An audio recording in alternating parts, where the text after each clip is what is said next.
I'm John Bitson, the Menard Family Director of the Sheila and Robert Challey Institute for Global Innovation and Growth. Welcome to the Human Progress and Flourishing Workshop.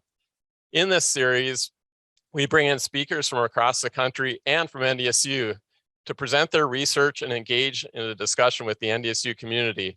Topics focus on innovation, opportunity, and ways to increase individual and societal flourishing.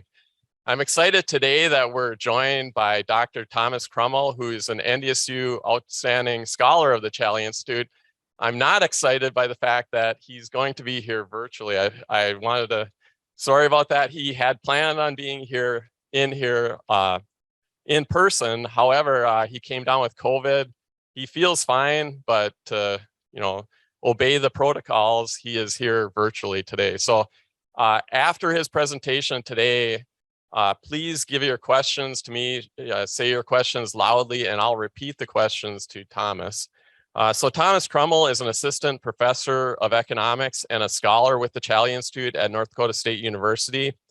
His research focuses on rural economic development, labor demand, and employment skills gaps. Dr. Krumel is in the process of implementing a $500,000 National Institute of Food and Agriculture grant, analyzing labor market skills mismatches.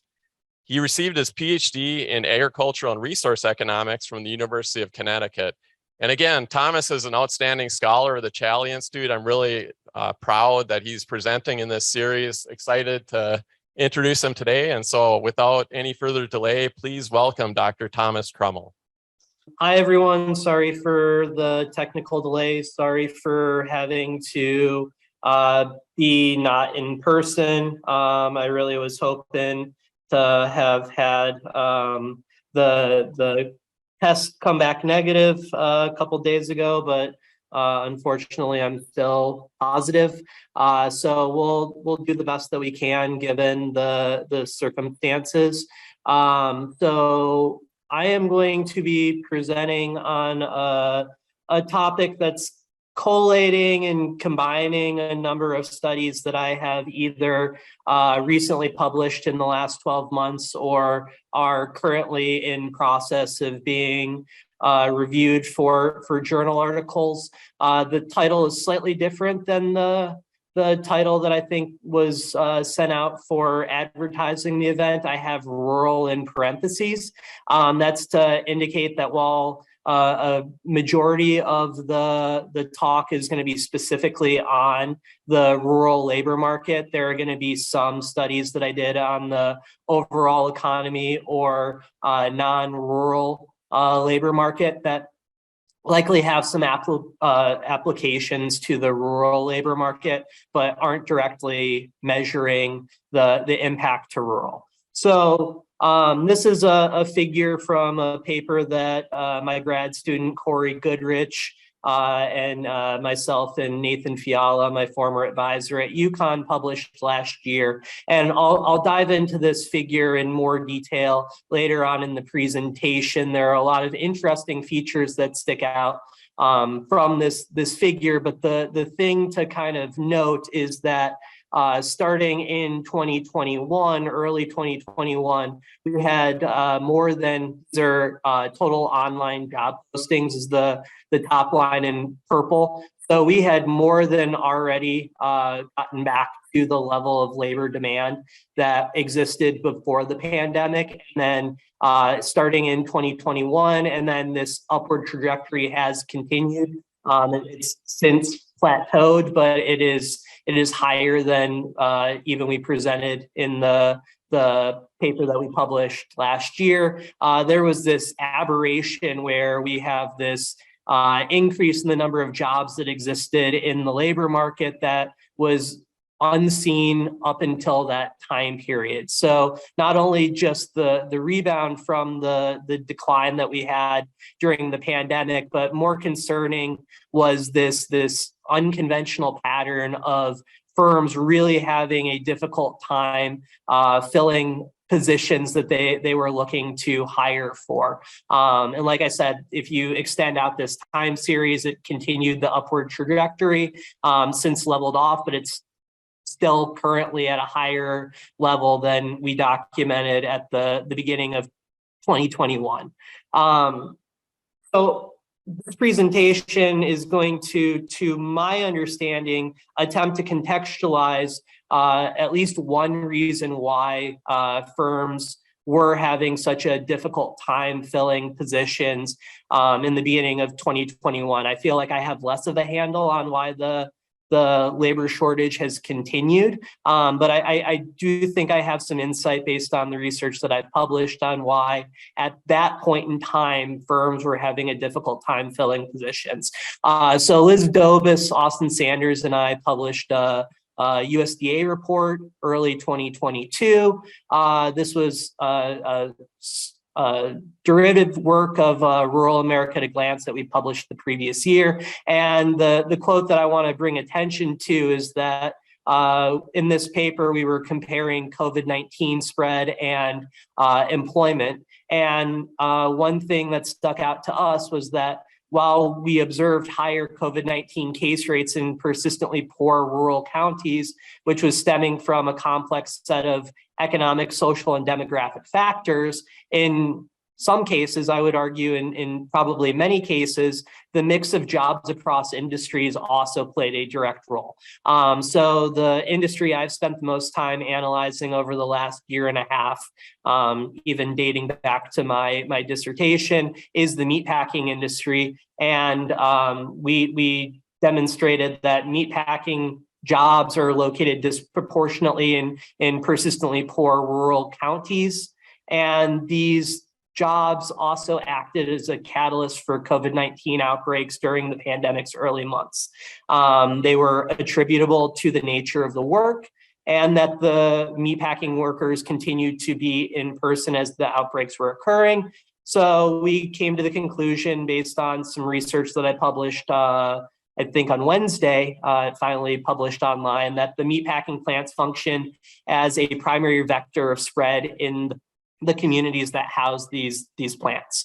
So I hinted that I had a paper published with Corey in Applied Economics on Wednesday. In this paper, what Corey and I do is we identify communities that are uniquely dependent upon the meatpacking industry, labeled here as animal slaughtering and processing. And we do that by taking the total number of employees in meatpacking, dividing by the total number of employees in the county. And if the threshold is above 20%, we define that as a meatpacking dependent county.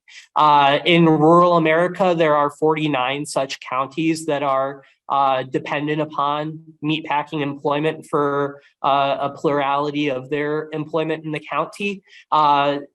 This is meatpacking compared to all other manufacturing counties that are dependent upon another single industry, manufacturing industry. And as you can see, there's not an industry that has the same type of prominence as meatpacking across the United States. So the blue is rural counties, the gray is total counties. So the meatpacking industry dwarfs all other potential single digit industry manufacturing, but especially so for rural communities.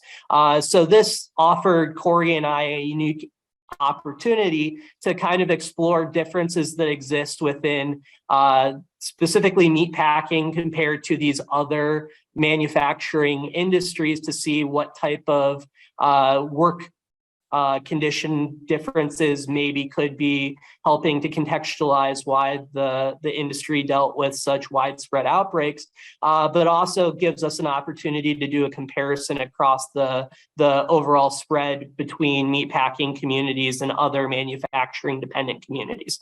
So the first figure that kind of jumps out is that if you took all of the rural communities that were in the top 25 for COVID-19 cases per 100,000 at the point that these outbreaks were starting to become really widespread, you'll see that 8 of the top 10 rural communities in terms of COVID-19 spread were what we defined as meatpacking dependent. I want to point out Nobles County, Minnesota as a a community that we're going to circle back to later on in this presentation. It was the 5th highest in terms of COVID-19 cases per 100,000. But even beyond being 8 of the top 10, it also represented 13 out of the top 25.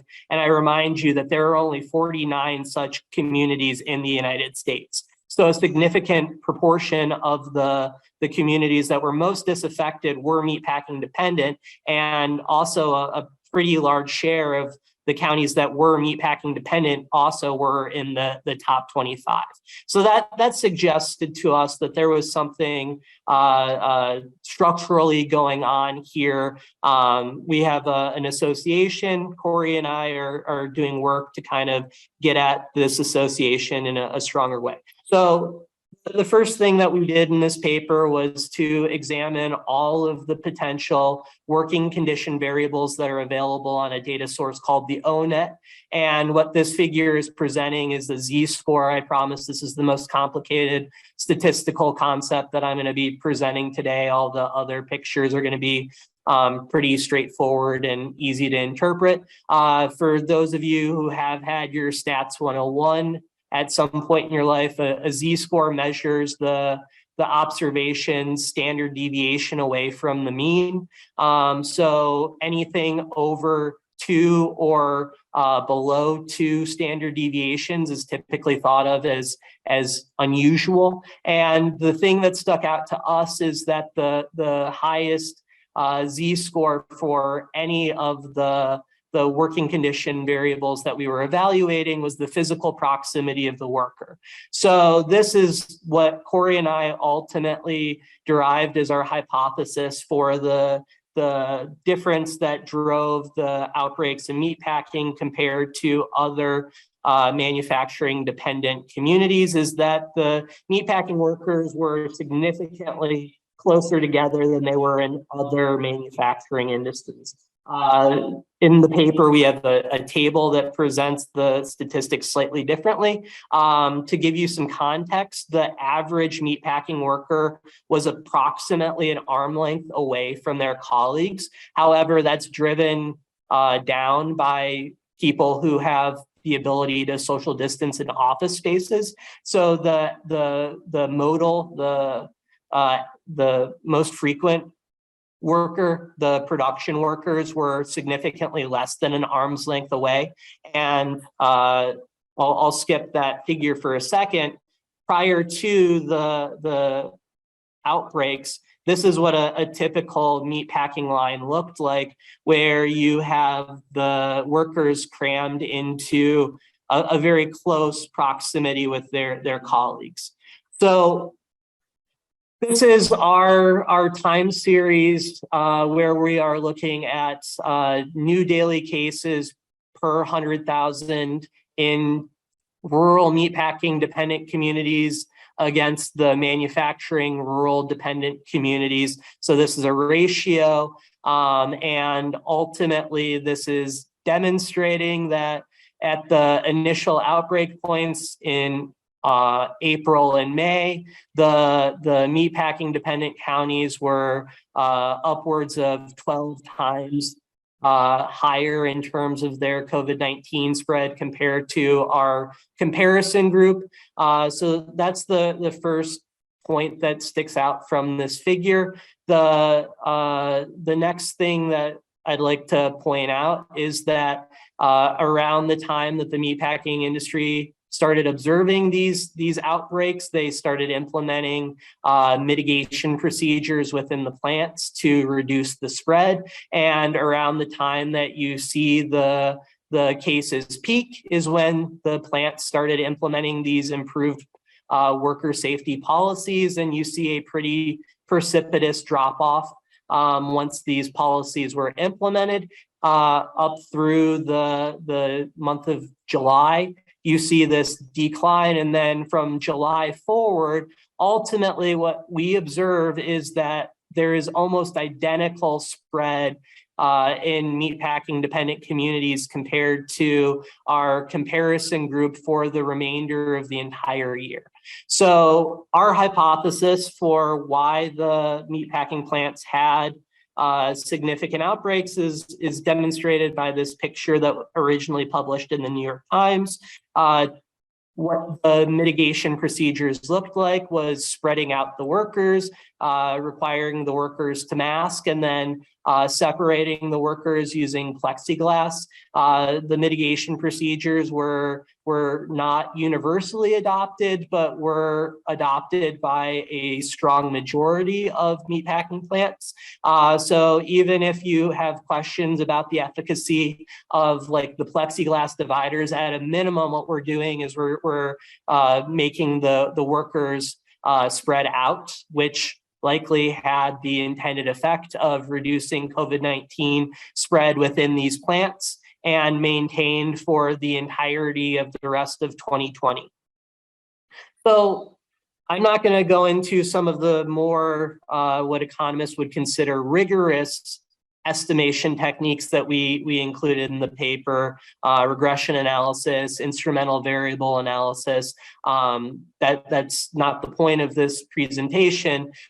In our appendix, though, we go through a variety of reconstructions of this time series to kind of demonstrate that the association that we're observing in that first figure isn't just happening by chance. It's not what you would consider a spurious correlation. And Corey and I take pretty cautious language in the manuscript. We don't describe anything as a causal relationship or cause and effect, but we do demonstrate that our time series is quite robust to changing the construction of the variable. So this first one is addressing a concern that you might have that the difference that we're observing in our figure is driven by different communities being at different points in their epidemiological progression.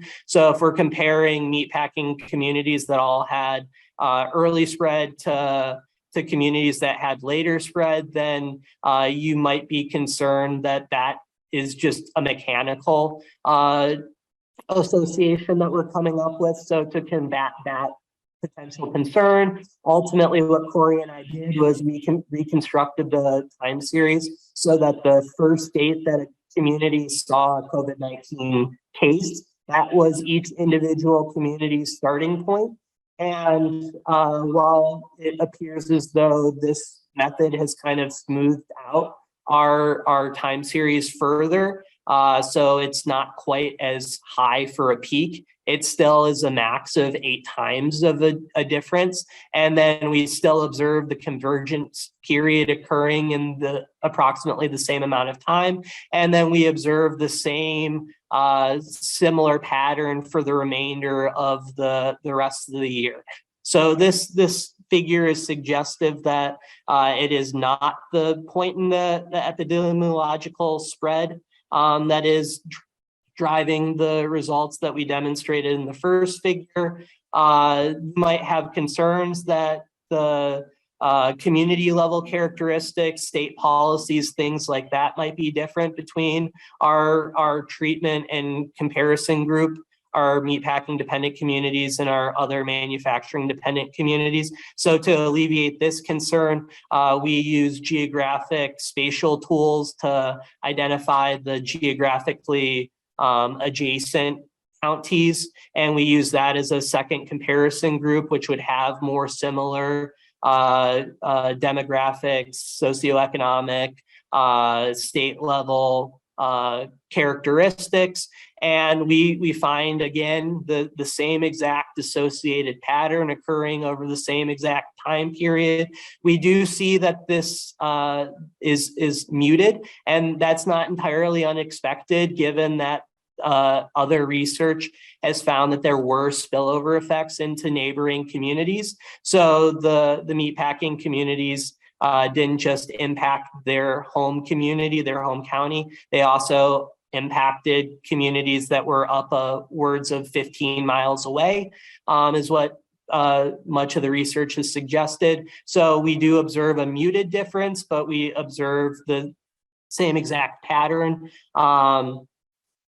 This is what Corey and I think believe is the most convincing evidence, is that to a certain extent, we arbitrarily selected 20% as our threshold cutoff.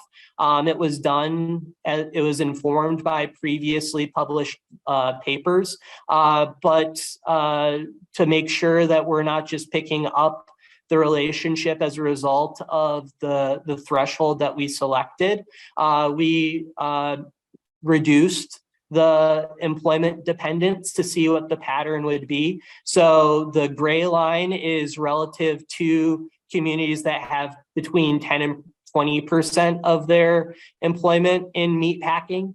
The orange line is relative to 5 to 10% of their total county employment in meatpacking. And the blue line is at least one meatpacking employee to upwards of 5%. And what you'll notice is that we observe a monotonically decreasing pattern. So as you decrease the threshold, the difference between the 20% and the other thresholds increases, it becomes more pronounced. And this is exactly the pattern that you would expect if the meatpacking plants were functioning as the vector of spread, which is what Corey and I argue in the paper.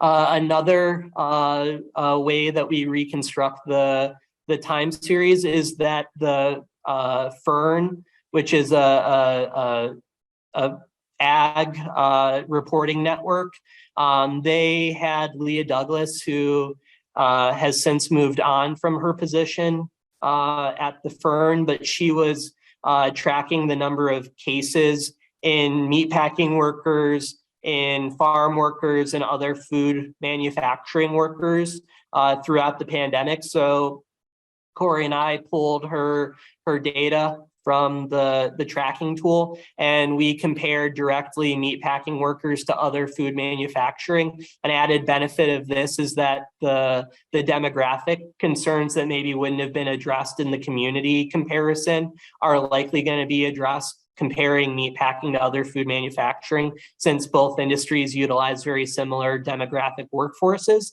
And ultimately, what we see here is that our time series, while noisier, follows an identical pattern to the other time series that we have previously. There are a couple of hiccups that occur here that we didn't see in the other time series. But outside of that, early on in the pandemic, we observed differences of 43 times comparing meatpacking workers to other food manufacturing. We see some declines and some pickups through July that likely is occurring because of plant level shutdowns, new outbreaks in plants that previously weren't dealing with outbreaks, their subsequent shutdowns, and then ultimately by the month of July, we're having the full implementation of the mitigation procedures. And then for the majority of the time from July through the end of the year, we are looking at a very similar number of cases between meatpacking workers and other food manufacturing workers.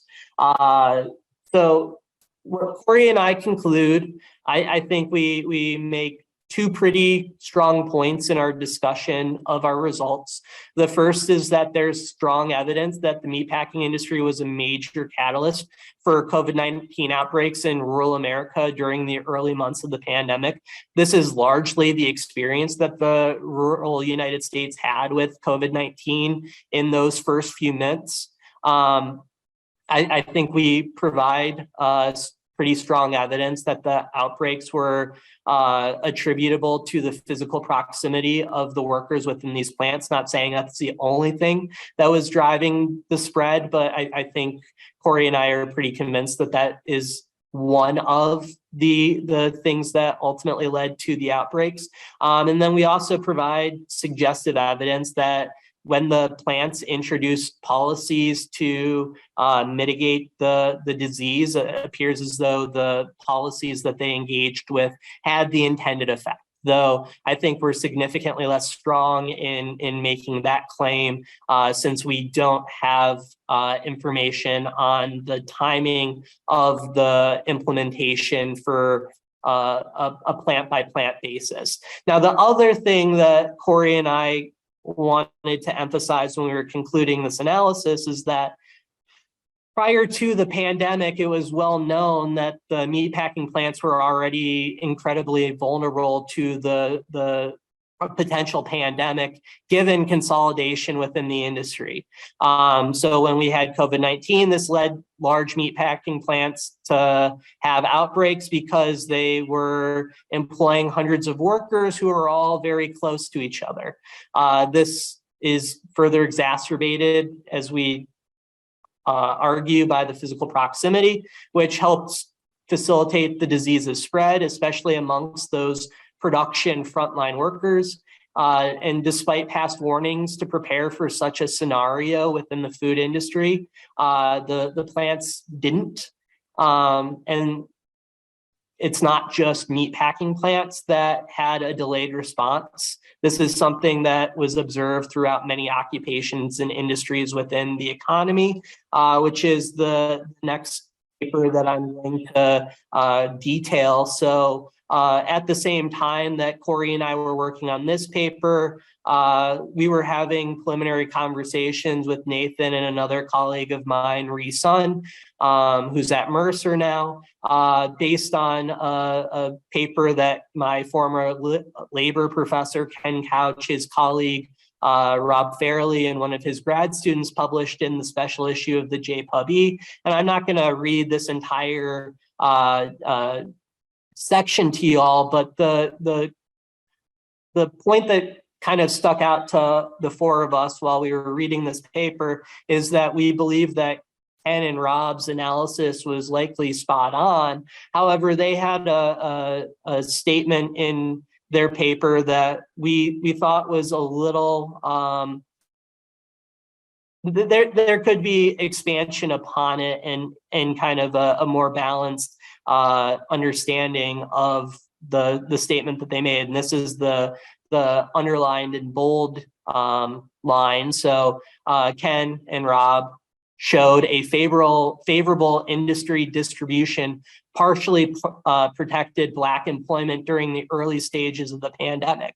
So at the same time, if you recall, one of the main conversation points that we were having with regards to specifically COVID-19 deaths was that there was this pretty extreme racial and ethnic disparity that was sticking out to people. And our hypothesis for why this disparity existed was that because individuals in these categories were still reporting to frontline positions, they disproportionately caught the virus, which also meant that they disproportionately died from the virus. So Corey, Nathan, me, and Ree got some really cool data specifically from Connecticut and Massachusetts. So we got individual death certificate data, which contained the usual occupation and industry of everyone who died in both states. So we were able to link the employment type to the cause of death and observe differences that maybe occurred between what we call non-telework essential, NTE, which is our approximate for frontline workers, and other people who are working age but could switch over to telework or were not required to come in person. So this research is motivated by two pretty simple descriptive pictures. This first one's a little hard to see because of scaling, so I'm going to break it down in a second as a ratio. But what this picture demonstrates is that older people died from COVID-19 at higher rates than younger people, regardless of race or ethnicity. Only when you take the ratio, so the blue line is the number of Black individuals compared to whites, and the orange line is non-Hispanic or Hispanic compared to non-Hispanic whites. And you'll see at the younger age categories that there's this huge difference that is kind of sticking out, whereas when you get to the older categories, there's this convergence. So again, this picture helped Corey, myself, Ree, and Nathan to be like, well, there's something going on weird within these younger age categories. So we kind of want to dig a little deeper into what the employment distribution of these people who ended up dying from COVID-19 was. So this is a paper that we published earlier in the year in the BE Journal of Economic Analysis and Policy. And we're able to break down the total number of COVID-19 deaths for working age people, which we define in this paper as under 60, because our data does not consistently identify retired individuals. So the 60 to 65 category that you typically would include in working age population, we were not convinced that the numbers were identifying workers who were employed at the rate that we wanted to. We did robustness checks and made sure that this wasn't driving our results, but it's not presented here. So the first set of columns demonstrates that in the age categories 18 to 40 and 40 to 49, so we ended up pooling Black and Hispanic workers together because of small cell sizes to be able to generate the comparisons. But Black and Hispanic workers were dying at not just per population, but in terms of levels, significantly higher amounts than white workers. And when you get to 50 to 59, you do see a little bit of a catch up, but ultimately that doesn't result in lower total COVID-19 deaths. The next thing that we did is we broke up the COVID-19 deaths by non-telework essential, which is a classification we developed off of a couple of different papers.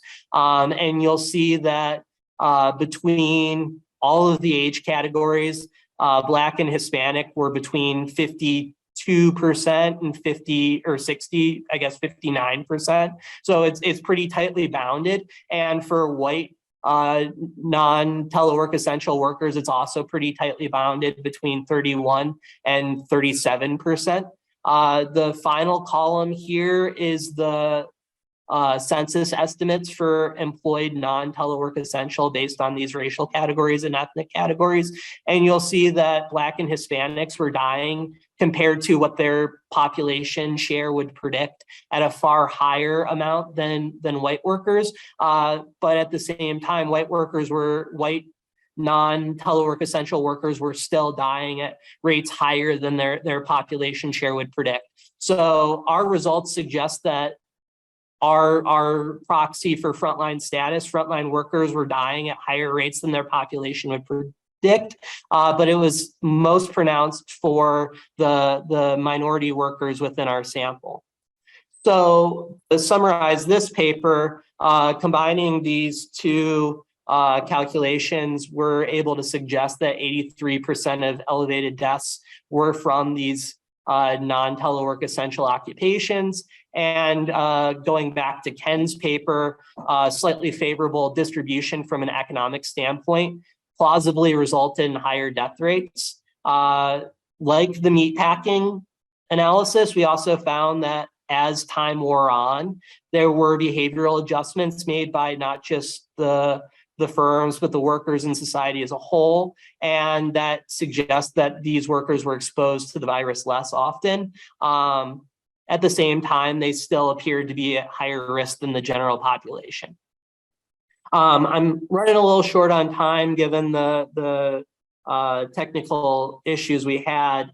To put this in the rural context, my current grad student, Edmund, I have a paper that's currently under review where we look specifically at South Dakota and Minnesota in the context of the literature. A PNAS paper that published in 2020 demonstrated that 6 to 8% of total COVID-19 cases as of July 21st were attributable to the meatpacking industry, and 3 to 4% of deaths.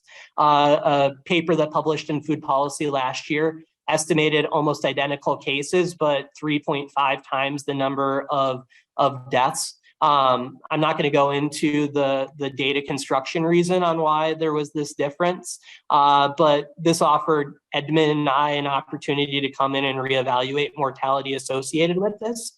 So the last figure from the applied economics is that you might have concern that testing was driving our results. And Corey and I use deaths rather than cases, and we find that we have a similar pattern, but it's significantly muted when compared to observing cases. And Corey and I hypothesize that this is being driven because meatpacking workers are significantly younger and healthier on average. So we made the argument that deaths was not a great measure for us to use in this specific context. And Edmund and I kind of confirm this. So here's a map of Minnesota and South Dakota. Blue is good, red is bad, and the crosshash is meatpacking communities that have a meatpacking plant with 250 or more employees. And you'll see that there is a correlation between the redder colors and the crosshash communities.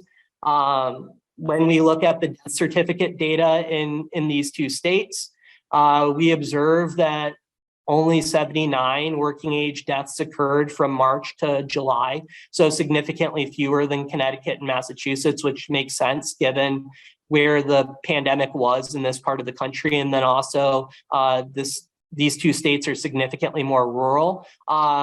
At the same time, we're observing in April and May, 20 and 14, 15% of the working age deaths are specifically meatpacking workers, but maybe somewhat surprising given the amount of spread that was observed. We only observed that 8 meatpacking workers died across these two states during this time frame. And if you go back to Leah Douglas's tracking of the deaths, these numbers are completely in line with what she was presenting. So the number of meatpacking workers who died was relatively small given the amount of spread that occurred.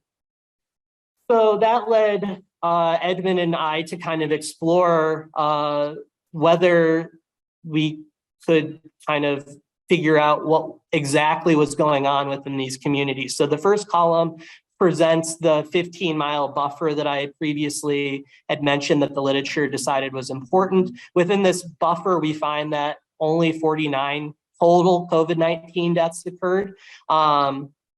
So we went back to 2019 death data and we calculated out the excess mortality and found that the number is significantly more in line with the PNAS. If you look at excess deaths, so we find evidence of 141 additional deaths compared to the previous year. But of this, only of these deaths, 65% were non-COVID-19 deaths. So we had a hypothesis that what might be driving this is not the COVID-19 spread, but rather the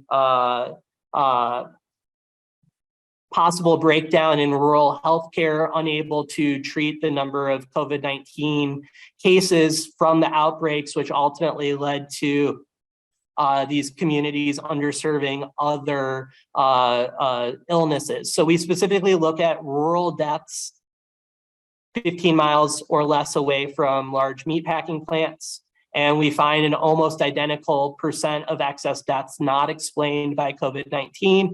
And we develop a comparison group of communities that were, or deaths that were more than 15 miles away from a large meatpacking plant, also rural. And we only find evidence of 26% of these deaths not explained by COVID-19. To enhance confidence that maybe what's going on here is that the rural health infrastructure just wasn't able to service these other illnesses, we examine COVID-19 cases as of July 31st, cumulative, we find a significant difference. Excess deaths, we find a significant difference, but it's not a large number. Looking at variables related to rural health infrastructure, the number of hospitals is not statistically meaningfully different, and neither is ICU beds, and that 1.6 difference that we're estimated is driven strictly by one outlier that had 16 beds. So if you drop that, it's a difference of 0.2 percentage points. But even if it's 16 or 1.6 ICU beds, given that the outbreaks were pretty intense, Edmund and I make the case that these beds would not have been sufficient for taking care of the illnesses that were coming through. So to enhance confidence in this, we examine excess deaths by month, and we find that the excess deaths correspond directly with when the outbreaks were most pronounced, and were actually negative in the other months. And that this difference does not appear to be explained strictly by the increase in deaths as a result of COVID-19. So I'm now at the home stretch of the presentation. So circling back to this figure that started off the discussion, I don't have time to analyze it in the amount of detail that I wanted to, but ultimately, my research has kind of been designed at trying to explain why we're observing this major increase in the number of job postings available in the labor market at any one given time. And the story that kind of has come into my head, given all this other research that I've been doing, is that if these frontline positions, these essential jobs are the positions that are most difficult to fill, it probably makes sense during this time period that people would be reluctant to re-enter the labor market, given that there were still significant concerns about COVID-19 spread. So we had the vaccine introduced around this time, but at the same time, specific jobs were slow to adapt their working conditions. And thinking about this from a utility maximization perspective, if the jobs are becoming increasingly difficult to work, that means that the value of my leisure time is going to become relatively more valuable. And I think workers justifiably were holding off on re-entering the labor market. So we decomposed the job postings specifically by employment requirement. And you'll see prior to the pandemic that a larger share of the jobs available in any given time period were requiring a bachelor's degree or more. It wasn't significantly higher, but it was higher up until we had the pandemic. And then after the pandemic recession occurred, moving forward in the recovery, the jobs that haven't been going filled are largely the jobs requiring less than a bachelor's degree, which would also correspond to the jobs that would be located on the front line. And if you look at the median pay, this isn't the average pay. So if you go around Fargo, jobs that used to pay $12 an hour now pay $16 an hour as a starting point. So this isn't saying that wages have gone down, but the share of the higher wage positions are lower compared to the share of the lower wage positions moving forward. And that's the trend that we examine when we look at the median wage for these positions. Wrap things up and to bring it back to the rural context, this is a figure from Rural America at a Glance 2021, which was myself and I believe it was 5 other USDA colleagues. You'll see that the non-metro, the rural communities saw a lower decrease in their employment year over year change compared to metro communities, and that the rural persistently poor communities had the lowest decrease. So I kind of rushed through the last few slides to get questions and comments, and I'm definitely excited to answer any questions that you all might have, and very looking forward to any comments, especially on the paper that Edmund and I are currently under review on. So John, I'll turn it back over to you.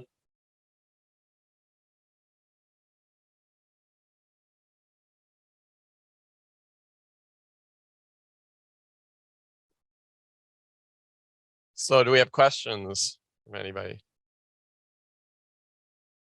Please don't be shy. So other than verifying what have we learned from this? So Thomas, what have we learned from this other than verifying what would be intuitive? I mean, the intuition that, yeah, we would expect deaths to be higher, you know, with closer proximity to people in the workplace. And again, that the frontline people that are exposed to you know, to the illness are more likely to be the people infected. So what have we learned from this? So I think the first thing I want to say is that it's important to document things scientifically, even if it is an intuitive result. You're not going to be able to implement any change moving forward unless you have documented it. So just because it's something that we know or think we know, until you have scientific studies demonstrating that likely is the case, it's a lot harder to implement change. The second thing that I want to emphasize, and I think this is maybe not as apparent, is that when the firms realized, regardless of meatpacking plants, CVS, Target, when the firms realized that this was a problem, they ultimately made changes within their business structure to better protect the workers who were at highest risk of potential exposure to COVID-19. Again, not completely perfect, but we do see a reduction. So I think, to my mind, that's a very encouraging result. I also do think it highlights the susceptibility that we as a society potentially were in, where this just-in-time economic process is one of the reasons why we had workers so close to each other. So in preparing for future pandemics, it is useful to gain the information on how we potentially can lessen the impact moving forward. So I think that's the three-part answer that I would give to that question. Thank you. Other questions?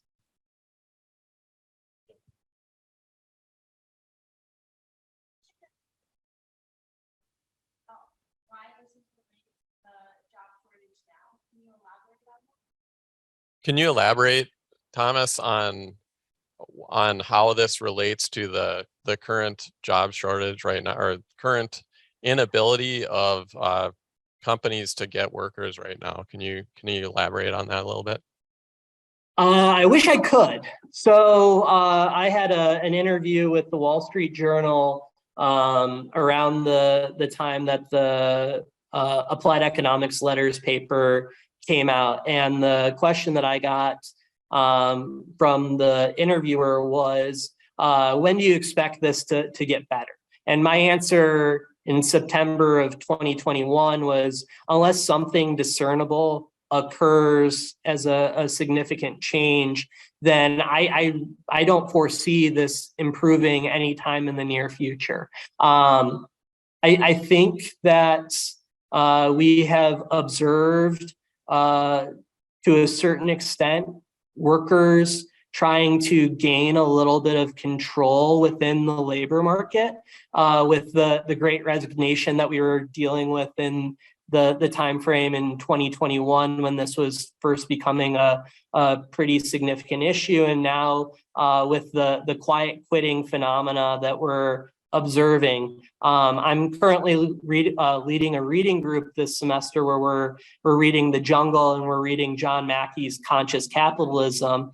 And one of the conclusions that we've come to in the reading group is that work sucks. And work sucked before the pandemic, work sucks still during the pandemic. I think maybe it's that workers have reevaluated what their priorities are.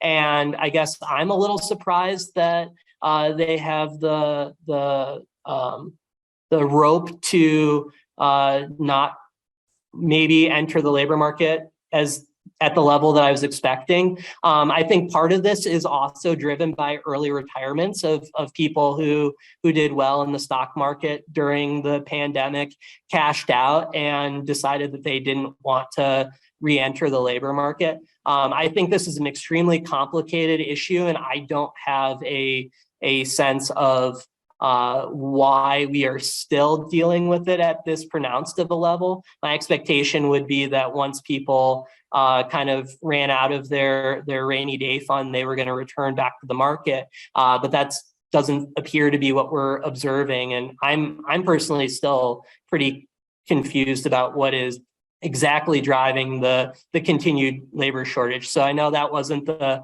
definitive answer that the student was looking for, but sometimes the correct answer to a question is you don't know if you don't know what it is. Other questions?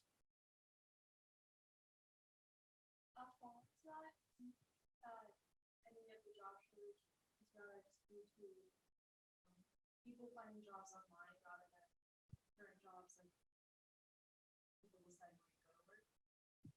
Okay, so Thomas, could some of this shortage be due to, or some of inability of firms to get workers? Could some of this be due to people finding jobs online instead of pursuing these jobs? And then I'll add my follow-up too. So do you have a sense of, maybe the role that policy plays in this as well? I mean, could it be, you talked about rainy day funds. Could it be also attributed to some of the payments that people have received, as a result of package after package after package of relief from this pandemic? Do you have any sense of that? I mean, it's not certainly, I mean, saying that it's all attributable to people being scared to come back to work.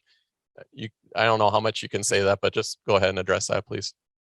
Yeah, so the job postings data that we utilized was online job postings. So if the question that the student is asking is, have more people gone and become self-proprietors on online tools like TikTok or whatever, that possibly could be it. I am very out of touch, so I don't know how widespread this is as a phenomenon, but someone who is working for themselves as a YouTuber or a TikTok person would definitely not be taking a job that's listed on the online job board. So that definitely is a possibility. Again, I don't know how widespread it is. John, to your question, Nathan, Corey, and I took a pretty agnostic view when we wrote the paper that we were kind of lumping everything into what we were calling pandemic-related features. And that term functions as a catch-all for the fear that maybe I'm documenting reservation and re-entering the labor market, but it also catches the possibility that the stimulus spending is also something that could be driving people from not re-entering the labor force. I don't have any definitive evidence suggesting one way or the other. My personal view is that likely the stimulus payments probably led to people not re-entering the labor market at the time that they usually would have, which is why I potentially expected to see a little bit of a delay or a lag in people re-entering. But I guess the fact that we're still dealing with this moving forward is that I would have expected people to have already spent the majority of their stimulus money. So I'm not sure if that is something that's still driving a potential re-entry. It definitely could have had an impact early on, and it might still be having an impact. But I personally don't have a good sense on exactly what the role of government policy directly would be. Okay, thank you. Other questions? Yes. So I'm curious if we know the number of ways and we're able to fully capture that. Yeah. So I'll try to summarize this as best I can. There's a good point is so like the acceleration of the gig economy and more demand for the types of things that the gig economy can provide as a result of the pandemic. So yeah, you have like Uber Eats and you have Instacart, people doing grocery shopping and all of those things. And so it shows up maybe as people not being employed, but they're really, doing this kind of as a gig worker. I'm wondering is there a way to capture to see, that these people are doing this and that's why there's these unfilled other frontline jobs? Yeah, John, I think you would probably need to administer a survey amongst workers in a specific community to be able to kind of tease that out, since it's not going to be represented in proprietary or federal data sources. So that is obviously a limitation that you're not going to be able to pick up in the data. It could be that a lot of people are engaged in alternative employment types that wouldn't be picked up in these types of things. But I don't know that, given the data that is available to analyze, that would be something that would be able to be teased out without actually collecting your own primary data. Thank you. So we have time for one last question. Okay.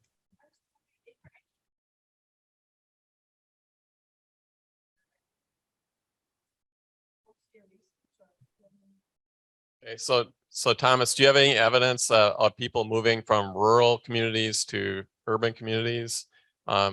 Maybe during this time period? My sense is that it was probably the opposite, but I'll ask Thomas what your question is on this, or what your answer is on this.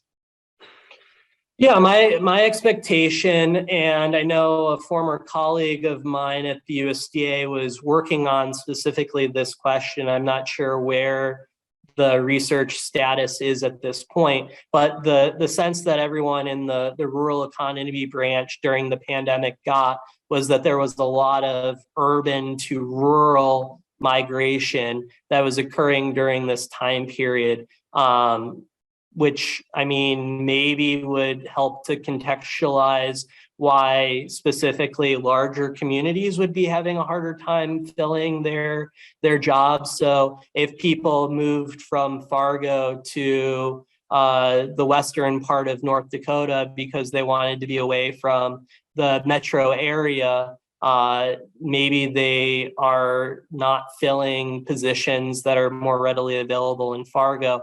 I also think my sense is that it was largely people who had flexible work arrangements who were making the move from metro to rural. So I think these are largely employed individuals who have the ability to telework, which they wouldn't be impacting the unfilled portion of the jobs. But this is slightly outside of my research area and something that like John Cromartie would be a much better sense of person to answer this type of question. We're out of time, so thank you, Thomas, for a great presentation. Thanks everyone for being here. I really appreciate it. Next time hopefully the presenter will be here in person. And again, thanks again, everybody, for coming.